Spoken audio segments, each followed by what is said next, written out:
قاضی ہونے کے ناطے تمام فیصلے بابا جان کے ہوتے تھے اور بابا بھی فیصلے اسی طرح کرتے کہ کسی کے ساتھ ناانصافی نہ ہو۔ ہمارا پورا گاؤں خوشحال تھا، لیکن جیسے جیسے میں جوان ہو رہا تھا مجھے کچھ غیر معمولی ہوتا دکھ رہا تھا، لیکن نہ جانے کیوں میں خاموش تھا۔ نہ کبھی بابا جان سے پوچھا اور نہ ہی اپنی امی جان سے اور نہ ہی کسی دوسرے گاؤں والے سے۔ دوست یار بھی تھے، لیکن ان میں سے بھی کوئی نہ بول سکا۔ لیکن اب خاموش ہونا خود پر ظلم کرنے کے برابر تھا، اور میں فیصلہ کر چکا تھا کہ جمعے کی صبح بابا جان سے ضرور پوچھوں گا۔ دراصل میرے بابا ہر مہینے ایک پورے ہفتے حویلی کے آخری کونے میں موجود ایک جھونپڑی میں وقت گزارتے تھے، یعنی کہ عبادت کرتے تھے۔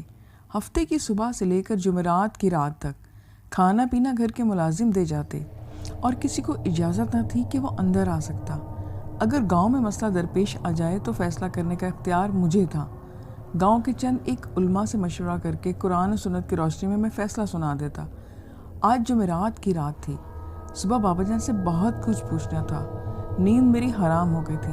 سوچا ابھی چلا جاؤں، پھر سوچا کہ یہ وقت ان کے آرام کا ہے، سو میں بھی آرام کر لوں۔ لیکن نیند تو دور دور تک نہیں تھی، اور ذہن میں ہزار طرح کے سوال آ رہے تھے۔ جب سے ہوش سنبھالا پورے سال میں ایک دن دسمبر 25 کا ایسا ہوتا تھا کہ پورے گاؤں والے اسی دن اپنے اپنے گھروں میں رہتے اور بس عبادت کرتے یا پھر سو جاتے۔